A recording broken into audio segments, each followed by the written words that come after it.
The theme of our lecture is the basic system of purpose of functional grammar. Today we are going to discuss the following questions: the grammatical categories of the verb, the categories of finite forms, the categories of non-finite forms, morphological classification of verbs.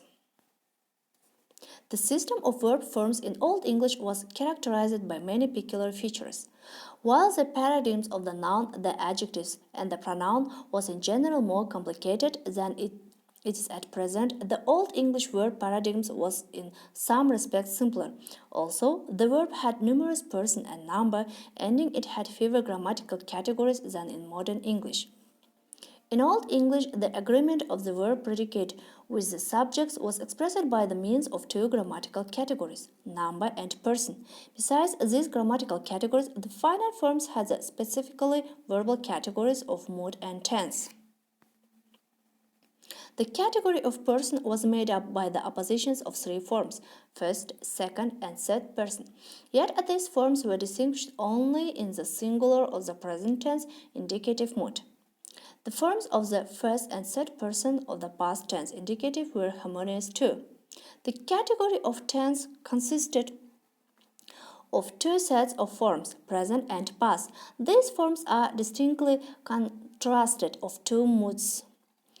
It should be noted that the meanings of the past and present tense forms must have been far more general than what is nowadays associated with present indefinite or past indefinite. Both in the indicative and in the subjunctive moods, the past tense referred the actions to the past without differentiation between prior or non-prior actions. As there are relatively many English verb tense, verbs in English come in many forms that provide different shades of meaning. However, English verbs comprise a much easier verb system than that of other languages that have distinct inflectional verbs ending for different person and number, or even change the verb stem with various tense and aspects.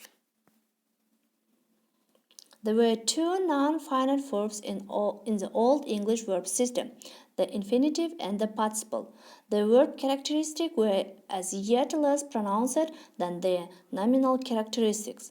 Most verb forms were distinguished through the endings. One form, participle 2, was often marked by the prefix d. The verb forms make up two distinct classes, finites and non-finites, also called verbals or verbites. Finites serve to express a primary predications. Non-finites serve to express a secondary predications. The non-finite forms of the word combine the characteristic of the verb with the characteristic of other part of speech.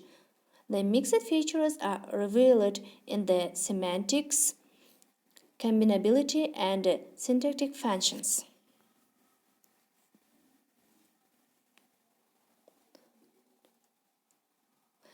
The strict divisions of functions clearly show that the oppositions between the finite and non-finite forms of the verb creates a special grammatical category.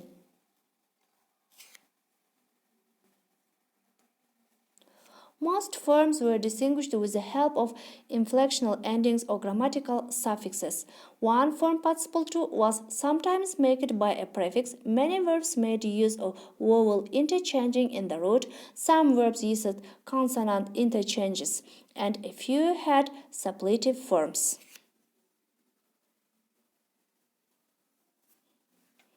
The lecture is over. Be ready with the seminar questions. Thank you.